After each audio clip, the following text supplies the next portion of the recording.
तेल लगा हुआ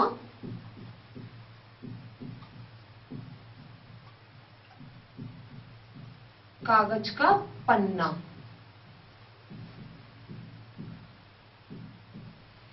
यह एक पारभासी वस्तु का उदाहरण है, जैसे इस तरह से ये तेल लगा हुआ कागज का पन्ना है और यह पारभासी वस्तु है।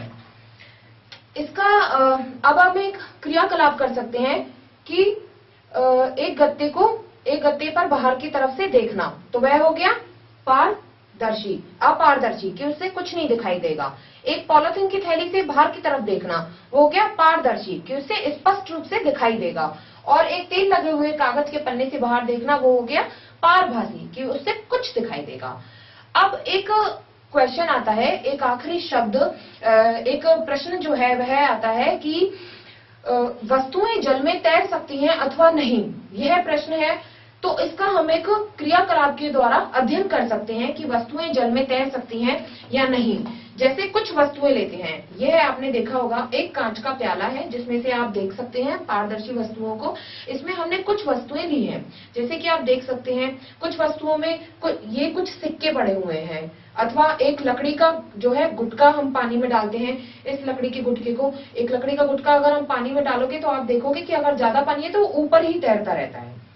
इस तरह से लकड़ी का गुटका पानी के अंदर नहीं जाता है, वह ऊपर ही सतह पे तैरता रहता है। इसके अलावा इसमें कुछ सिक्के डाले हुए हैं हमने, सिक्के को अगर आप डालते हो तो वह पानी की तली में चला जाता है, इसके नीचे डूब जाता है। अथवा कुछ सूखे पत्ते, ये अपने पादप के कुछ सूखे पत्ते हैं, तो ये भी पानी की ऊपरी सतह पर तैरते रहते हैं। तो इनमें से कुछ वस्तुएं पानी की ऊपरी सतह पर तैरती हुई दिखाई दे रही है, अथवा कुछ पानी के नीचे तली में बैठ रही हैं। इस तरह से हम पदार्थों को जो है अलग कर सकते हैं कि कुछ पदार्थ पानी की तली में ऊपर उठाई दे रहे हैं और अथवा कुछ पदार्थ जो है वो नीचे डूब गए हैं। इस तरह से जो है हम पदार्थों की विलयता, पारदर्शिता, कठोरता और उनकी दिखावट, इन चारों गुणों का अध्ययन करते हैं और उन वस्तुओं के समूह बनाते हैं जो इनके गुणों के आधार पर पृथक की गई हैं। तो इस अध्याय में हमने वस्तुओं के समूह बनाने का अध्ययन किया कि किस प्रकार से हम वस्तुओं के समूह बनाते हैं। ऐसे पदार्थ लेते हैं जो अलग अलग धातु या लकड़ी, प्लास्टिक से बने हुए हैं, और ऐसी वस्तुएं लेते हैं जो कि अलग अलग पदार्थों से मिलकर बनी हुई हैं।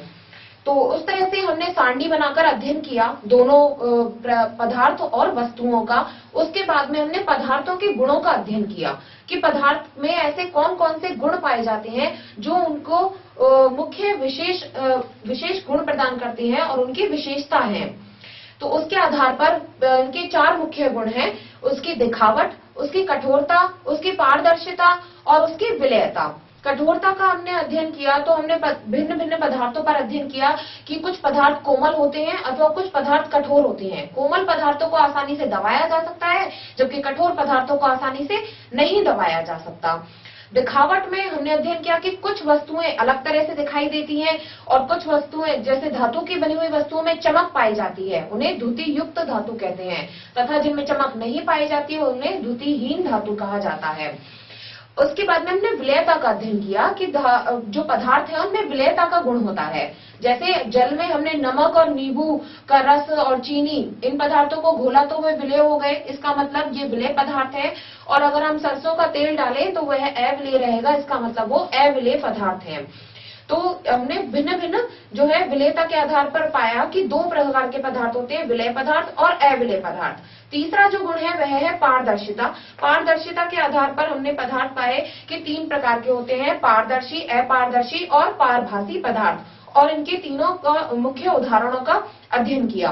उसके बाद में अंत में एक प्रश्न कि वस्तुएं जल में तैर सकती हैं अथवा नहीं, उसका एक क्रियाकलाप के द्वारा अध्ययन किया और पाया कि कुछ वस्तुएं जल में तैर सकती हैं, ऊपर की ओर तैरती रहती हैं, अथवा कुछ वस्तुएं जो भारी होती हैं वो जल की तली पर बैठ जाती हैं अथवा नीचे डूब जाती हैं।